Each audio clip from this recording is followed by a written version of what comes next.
पर आपका स्वागत है। Subject maths class 9 exercise number 3 और एक्सरसाइज नंबर 3 का क्वेश्चन नंबर 8 है।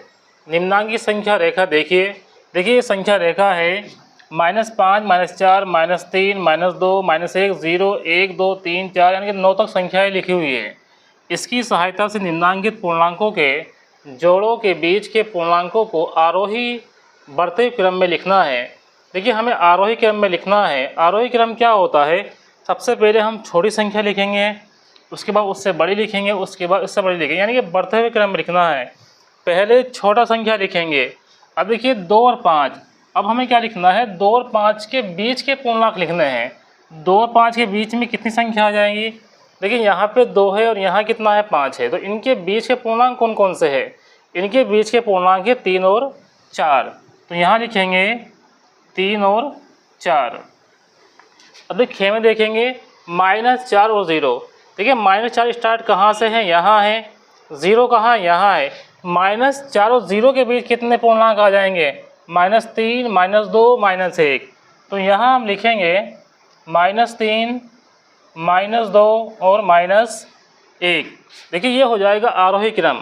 अब यहाँ पे ये कन्फ्यूज़न होगा कि 3 जो है 2 से बड़ी संख्या है, लेकिन माइनस में जितनी संख्या बड़ी होती है वो उतनी ही क्या होता है? छोटी होती है। ये 3 तो है 2 से बड़ी है, लेकिन माइनस के 3 है, माइनस के 2 है, तो माइनस के 3 माइनस के 2 से क्या हो जाएगी? छोटी हो जाएगी। अब ये देखेंगे 3 और 8 के बीच। अब देखिए यहाँ क्या है? 3, यहाँ क्या है? 8। इसके बीच में ये संख्या आ रही है 4, 5, 6, 7। तो जो संख्या बीच में लिखेंगे ये हो जाएगी 4, 5, 6 और 7। अब देखिए यहाँ लिखा हुआ घे में 0 से 4, मतलब 0 और 4 के बीच में कितनी संख्या है? तो 0 तो यहाँ है और 4 यहाँ। इसके बीच में संख्या जो आ रही है वो है 1, 2 और 3। तो हम यहाँ लिखेंगे 1, 2, 3। अब देखिए यहाँ है रे वाले में -2, -5 और -2। इनके बीच में संख्या कौन कौन सी आएगी वो भी हमें लिखना है। आरोही क्रम में लिख रहे हैं। देखिए -5 यहाँ है और -2 यहाँ। इन दोनों के बीच में संख्या जो आ रही है, पूर्णांक जो आ रहे हैं वो आ रहे हैं -4 और -3। तो यहाँ लिखेंगे -4 और -3। अब देखिए इसमें देखेंगे चे में देखेंगे यहाँ -1 और 4 लिखा हुआ है। अब देखिए -1 कहाँ है? यहाँ है। और 4 कहाँ? यहाँ। इनके बीच में कितनी संख्या आ रही है उसको हम लिखेंगे वही 0, 1, 2 और 3। ये हो गया हमारा क्वेश्चन नंबर 8 का आंसर। अभी क्वेश्चन नंबर 9 देखेंगे। निम्नलिखित के मान ज्ञात कीजिए। बहुत ही सिंपल क्वेश्चन है। देखिए -13 लिखा हुआ है, यहाँ 2 डंडे लिखे हुए हैं और -13 है।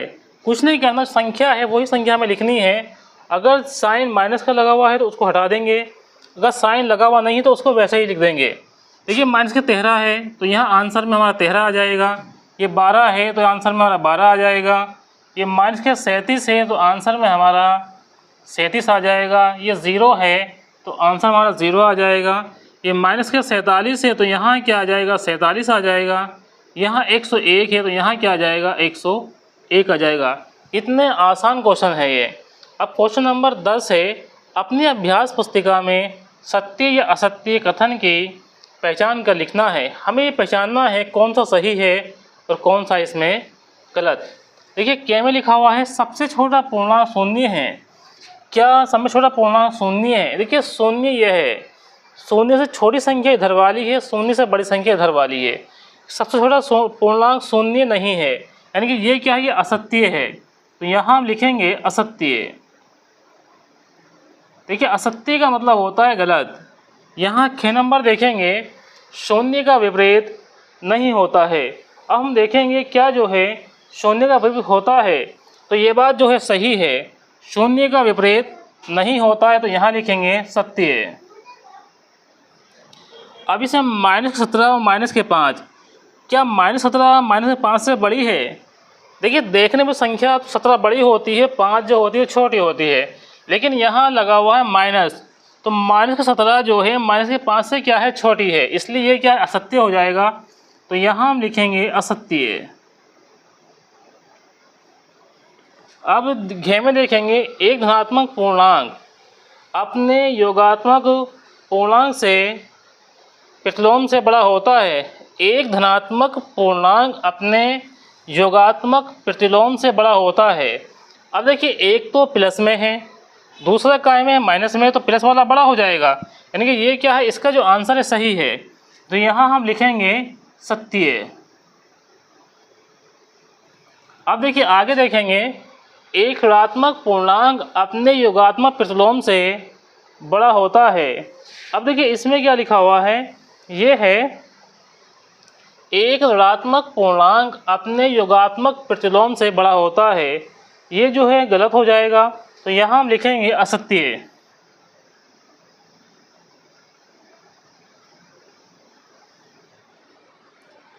अब देखिए चे देखेंगे शून्य एक पूर्णांक नहीं है। अब भाई शून्य इस रेखा में आ रहा है, यानी कि शून्य क्या है, पूर्णांक है। अब इसने कहा है इसमें कि शून्य पूर्णांक नहीं है, तो ये क्या है, ये भी जो है असत्य हो जाएगा। तो यहाँ हम लिखेंगे चे के आगे लिखेंगे असत्य। अब देखिए आगे देखेंगे 6 शून्य योगात्मक प्रतिलोम, शून्य का योगात्मक प्रतिलोम शून्य है। देखिए ये बात सही है, शून्य का योगात्मक प्रतिलोम शून्य है, ये क्या है, ये सही हो जाएगा। यहाँ शून्य के बाद का आ जाएगा। देखिए इसमें जो है पहला गलत है, दूसरा सही है, तीसरा गलत है, चौथा सही है, पांचवा गलत है, छठा गलत है और सातवां जो है सही है।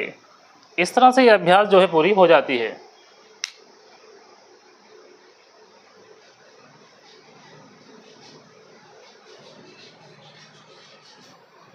Question number 1 exercise number 3B। निम्नांकित प्रश्नों में केंद्रीय खानों की संख्या उसके चारों ओर के पटलों पर अंकित संख्याओं से किस प्रकार संबंधित है। प्रश्न चिन्ह वाली संख्या ज्ञात कीजिए। अभी यहाँ लिखा हुआ है 4 9 15 -7 9 -3, यहाँ है 21 10 -13 -9 10 11, यहाँ है 17, यहाँ खाली जगह है क्वेश्चन मार्क, यहाँ 14 आ जाएगा, -18 और यहाँ -15। अब ये जो है खाली जगह है, हमें देखना यहाँ जो है क्या आएगा।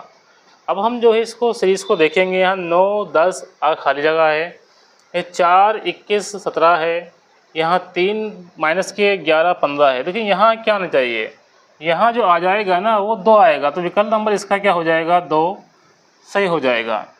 ऐसे ही सेकंड में इसमें है 5 15 10 11 19 10 3 -10 8 7 5 8 4 12 क्वेश्चन मार्क 6 8 क्वेश्चन मार्क 5।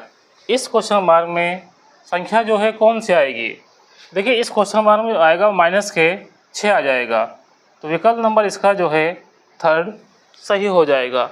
अब देखिए क्वेश्चन नंबर 3 कह रहा है रिक्त स्थान भरिए। अब देखिए रिक्त स्थान भरेंगे हम, दो पूर्णांकों का योग सदैव होता है, तो जो पूर्णांक इसको जोड़ेंगे इसका जो योग होता है वो पूर्णांक ही रहेगा, तो यहाँ हम भरेंगे पूर्णांक। अब वो खे देखेंगे दो धन पूर्णांकों का योग होता है, योगफल होता है। देखिए जब दो धन पूर्णांक लेंगे, अब उसको जब जोड़ेंगे तो क्या होगा, योगफल भी जो है धन पूर्णांक ही आएगा, तो यहाँ हम लिखेंगे धन पूर्णांक।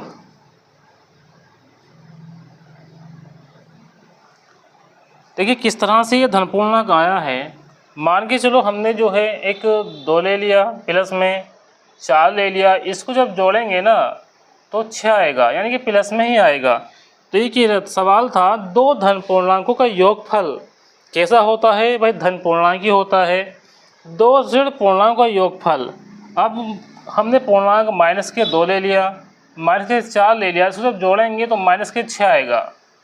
ये दो ऋण पूर्णांकों का योगफल कितना आता है, माइनस में ही आता है, तो यहाँ हम लिखेंगे ऋण पूर्णांक।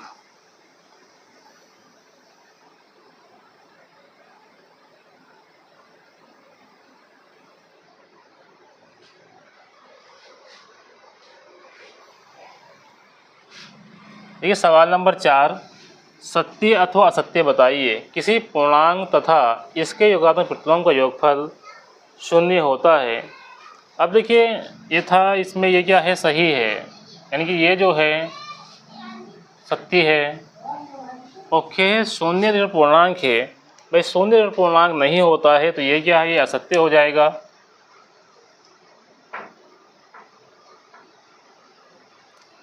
ये है दो ऋण पूर्णांकों का योगफल धन पूर्णांक होता है, तो ये बात भी क्या है, असत्य है, क्योंकि जब दो माइनस के जोड़ेंगे तो वो उसका जो आंसर आएगा माइनस में आएगा। यानी कि ये कि यहाँ था कि दो ऋण पूर्णांक का योगफल धन पूर्णांक होता है, जैसे कि -4 और -6 को हम जोड़ेंगे तो -10 ही आएगा। इसलिए ये क्या है, ये भी गलत है।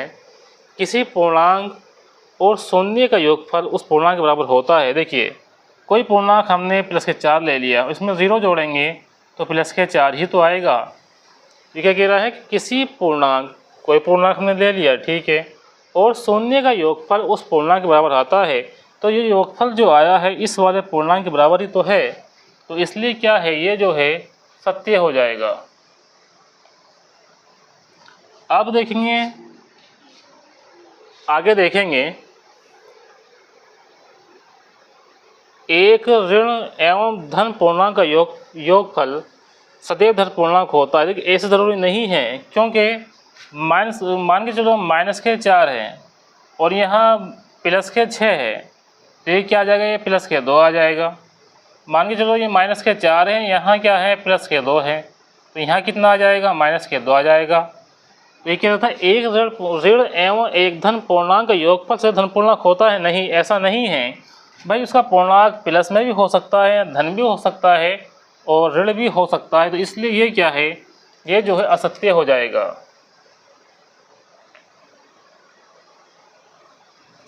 आगे घे हैं, आगे 6 देखेंगे।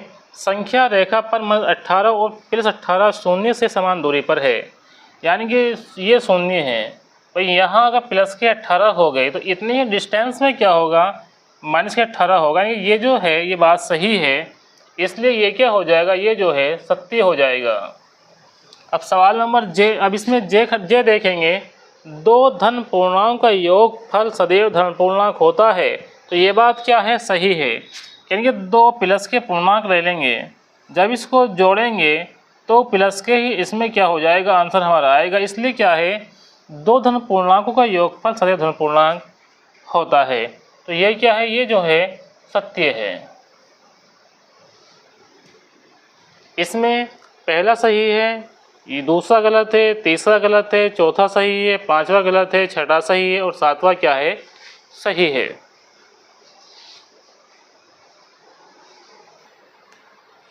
देखिए एक सवाल नंबर 1 है, एक्सरसाइज नंबर जो है हमारा ये 3C हो जाएगा। पहला प्रश्न है, प्रश्नवाचक चिन्ह के स्थान पर कौन सी संख्या होगी। देखिए यहाँ जो है संख्या कौन सी आएगी, ये संख्या लिखी हुई है 9, 12, 18, 30, इसके आगे प्रश्न चिन्ह है, इसके आगे लिखा हुआ है 102। यानी कि जो हमारा प्रश्न चिन्ह है यहाँ संख्या कौन सी आएगी, तो इसको थोड़ा सा हम किस तरह से हल करेंगे। तो यहाँ 9 में संख्या क्या जोड़ेंगे, इसमें जो है 12 आ जाए, कि 9 में 3 प्लस करने के बाद क्या आएगा, 12 आएगा। अब 12 में क्या ऐड करें कि 18 आ जाए, तो 12 में जो है 6 का जोड़ दें तो 18 आ जाएगा। अब 18 में क्या जोड़ें कि 30 आ जाए, यानी कि यहाँ जो है वो 12 आएगा, 12। अब 12 हम जोड़ेंगे तो 30 आ जाएगा। 30 में क्या जोड़े जो कि हमारा यहाँ आ जाए।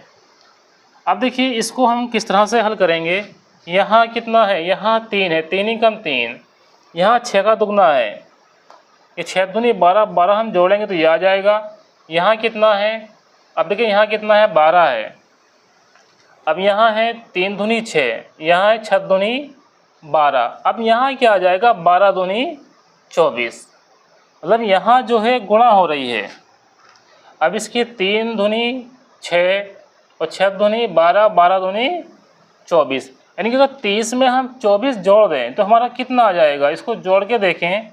30 में अगर 24 जोड़ेंगे तो हमारा आ जाएगा 54। यानी कि इस सवाल के हिसाब से क्या आएगा, हमारा यहाँ 54 आएगा। अब देखिए 54 इस विकल्प में है, हाँ 54 हमारा ये वाला विकल्प सही है। अब ये सवाल नंबर 2 है, निम्नलिखित पूर्णांकों का पूर्ववर्ती ज्ञात कीजिए। अब देखिए जब भी हमें किसी भी संख्या की पूर्ववर्ती निकालनी होती है तो उस संख्या में जो है माइनस का 1 करेंगे। अब देखिए 6 है, जब 6 में से -1 करेंगे तो 5 आ जाएगा, यानी कि 6 की पूर्ववर्ती कितनी हो जाएगी, 5। अब जब -4 और -1 करेंगे तो कितना आएगा, देखिए यहाँ जो है -5 आएंगे, यानी कि -4 की जो पूर्ववर्ती होगी -5 आएगी। अब ऐसे ही -19 की पूर्ववर्ती कितनी होगी, बस ध्यान इतना रखना है, पूर्ववर्ती जब में निकालेंगे तो -1 करना है। तो 19 में से -1 करेंगे तो कितना आ जाएगा, -20। ऐसे यहाँ है, जब -996 में से 1 माइनस करेंगे तो कितना आ जाएगा, ये आ जाएगा 997। अब देखिए यहाँ कितना आ गया, यहाँ है 0। अब जब 0 में से -1 करेंगे तो कितना आएगा, -1 ही आ जाएगा। अब सवाल नंबर 3, अपनी अभ्यास पुस्तिका में खाली स्थानों में ये वाले हमें चिन्ह लगाना है। ठीक है, जो संख्या यहाँ बड़ी होगी उसकी ओर यह साइन लगाएंगे और छोटी की ओर जो है ये साइन लगाएंगे। अब देखिए यहाँ इसको देखेंगे, अब यहाँ क्या है, प्लस माइनस हो जाएगा, 3 और 6 9, यानी कि इसको जब हम हल करेंगे 3 और 6 9, 9 काय में आ रहा है, 9 जो आ रहा है वो माइनस में आ रहा है, और यहाँ माइनस प्लस। अब यहाँ माइनस प्लस हो जाएगा तो -3 और +6 कितना आ जाएगा, +3।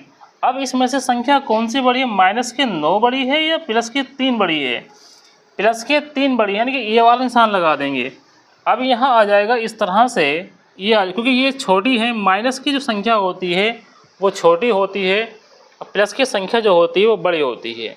अब देखिए यहाँ देखेंगे, यहाँ 21 है, माइनस के यहाँ माइनस लगा हुआ है, -21 है, इसको किस तरह से हल करेंगे, ये है -21 माइनस, अब देखिए यहाँ लिखा हुआ माइनस, तो माइनस प्लस हो जाएगा। अब ये कट जाएंगे तो क्या आ जाएगा हमारा, 0। अब ऐसे ही यहाँ देखेंगे, यहाँ कितना है, यहाँ है हमारा -21 और प्लस माइनस, तो कितना आ जाएगा, -42। तो इसमें कौन से बड़ी है, इसमें 0 जो है वो बड़ा हो जाएगा। अब 0 जो है किधर आ रहा है, 0 आ रहा है इसमें, यानी कि यहाँ इस तरह से लगेगा, जो मुंह जो खुला हुआ है ये इधर की ओर आएगा। अब देखिए इसमें देखेंगे, यहाँ -27 है, यहाँ -+27 है, जब प्लस के गुणा माइनस से करेंगे तो क्या आ जाएगा, माइनस आ जाएगा। तो यहाँ हो जाएगा -27 और -27 जोड़ेंगे तो -54 आ जाएगा, यानी कि इधर जो आएगा माइनस के आएगा, -54 आएगा। अब यहाँ 45 है, क्या के है, माइनस के हैं, और यहाँ क्या है 27 जो है वो प्लस के हैं। अब माइनस के जो 45 है उसमें से हम घटाएंगे 27, और 27 खाएंगे प्लस के हैं, कितना बचेगा, 15 में 7 गया, 8 बचा, 3 में 2 गया, 1, यानी 18 बचा। 18 खाएंगे बचा माइनस के, तो 54 माइनस के बड़ी है या माइनस के 18 बड़ी है, तो इसमें जो संख्या है वो संख्या कौन सी जो है इसमें बड़ी है। अब इसमें जो माइनस के जो 18 है ना, ये संख्या बड़ी है, और -54 कैसी है, छोटी है। तो यहाँ आ गया -54, यहाँ आएगा -54, और यहाँ आएगा -18। तो हमारी जो -18 है ना, वो संख्या क्या हो जाएगी, बड़ी हो जाएगी। जितनी संख्या माइनस में छोटी होती है इतनी वो बड़ी होती है, जितनी वो माइनस में बड़ी होगी इतनी ही वो संख्या जो है छोटी होती है। ठीक है, सवाल नंबर 5, निम्नलिखित पूर्णांकों का उत्तरवर्ती ज्ञात कीजिए। जब हमें ये जो पूर्णांक है इनके उत्तरवर्ती निकालेंगे तो प्लस का 1 कर देंगे। देखिए 7 का उत्तरवर्ती क्या होगा, 7 का उत्तरवर्ती में 1 जोड़ेंगे तो कितना हो जाएगा, 8। अब यहाँ है -5, -5 में प्लस का 1 करेंगे तो ये हो जाएगा -4, और -20 में प्लस का 1 करेंगे तो ये हो जाएगा -19, और यहाँ है -997। जब यहाँ प्लस का 1 करेंगे तो यहाँ हो जाएगा -996। अब देखिए 0 का उत्तरवर्ती क्या होगा, क्योंकि हमने क्या है इस सवाल में प्लस को 1 करना है, तो यहाँ हम क्या करेंगे प्लस का 1 कर देंगे, तो यहाँ जो है 0 का उत्तरवर्ती 1 हो जाएगा।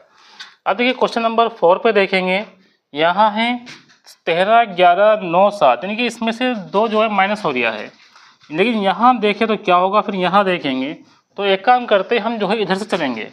यहाँ अगर 7 से 2 चलें तो प्लस का 2 हो गया, 7 से 9 की ओर चलेंगे तो प्लस का 2 हो जाएगा। अब 9 और 2 11, 11 और 2 13, यानी कि यहाँ जो है प्लस के 2 हो रहा है। अब यहाँ देखें कि 7 में अगर 20 जोड़ दें तो 27 हो जाएगा, 20 में अगर 27 हो जाएगा, 27 में अगर 20 जोड़ दें तो यहाँ 47 हो जाएगा, 47 में अगर 20 जोड़ दें 67 हो जाएगा। यानी कि इस विकल्प का आंसर जो है हमारा क्या आएगा, 27 में 20 जो प्लस किया तो यहाँ 47 आ गया, तो विकल्प में 47 कौन सा है, ये वाला है, यानी कि ये क्या हो गया हमारा सही हो जाएगा। अभी क्वेश्चन नंबर जो है 6 है, लेकिन किसी स्थान पर, देखिए यहाँ सवाल नंबर 6 है, किसी स्थान पर 12 बजे दोपहर तापमान 0 से 19 डिग्री अधिक हो गया है, यानी जो तापमान है दोपहर में वो 0 से कितना अधिक हो गया, 19 अधिक हो गया, तथा अर्धरात्रि को तापमान 0 से 2 डिग्री कम हो जाता है, यानी कि 12 बज रहे थे वहाँ 0 से 19 हो रहा था, वो अधिक था, और यहाँ जो है 0 से 2 डिग्री कम हो गया, तो यहाँ तापमान प्रथम कितना हो जाएगा। देखिए जो तापमान में जो चेंजिंग होगी वो हो जाएगी माइनस के 21 डिग्री सेल्सियस, तो सीधा इसका आंसर लिख देंगे माइनस के 21 डिग्री सेल्सियस। अभी के सवाल नंबर 7, प्लेटो का जन्म 429 ईस्वी पूर्व में हुआ था तथा 348 बीसी में दिवंगत हो गए, वे कितने वर्ष जीवित रहे। देखिए इसको किस तरह से हल करेंगे। अब 429 में से हम माइनस कर देंगे 348, तो ये कितना हो जाएगा, 9 में से 8 गया, 1 बचा। अब यहाँ 2 से 4 तो नहीं जाएगा, इसमें हासिल लेंगे तो 12, 12 में 4 गया, 8 बचेगा, और 3 में 3 गया 0, तो यानी कि ये जो जीवित रहे हैं ये रहे हैं 81 वर्ष। अब देखिए सवाल नंबर 8, समुद्र तल से अधिकतम गहराई वाला 11,600 मीटर नीचे हैं, जो इसमें वे है ये 11 कितना है, ये हो जाएगा हमारा 11,600 मीटर। अब आगे है अधिकतम ऊंचाई की पर्वत चोटी समुद्र तल 8,846 मीटर ऊंची है, तो यहाँ कितनी है, ये है 8,846 मीटर ऊंची है। अभी जो गहराई वाले बिंदु से चोटी की ऊंचाई ज्ञात कीजिए। देखिए हमें कितना नीचे हैं और कितना ऊंचे हैं, तो क्या करेंगे दोनों को जोड़ लेंगे। जब जोड़ेंगे तो क्या आएगा, यहाँ आएगा 6 का 6 6, यहाँ 6 है, यहाँ 0 तो 6 आ जाएगा, यहाँ 4 है, यहाँ 0 है, तो कितना आ जाएगा, 4 आ जाएगा। अब देखिए यहाँ 6 है, यहाँ 8 है, कितना आएगा, 8 से 6 8 से 14, और 14 कितना जाएगा, 4 हासिल लगा 1, 8 और 1 9 और 1 10, 10 का 0 हासिल लगा 1 और 1 2, यहाँ यह हमारा 20,446 मीटर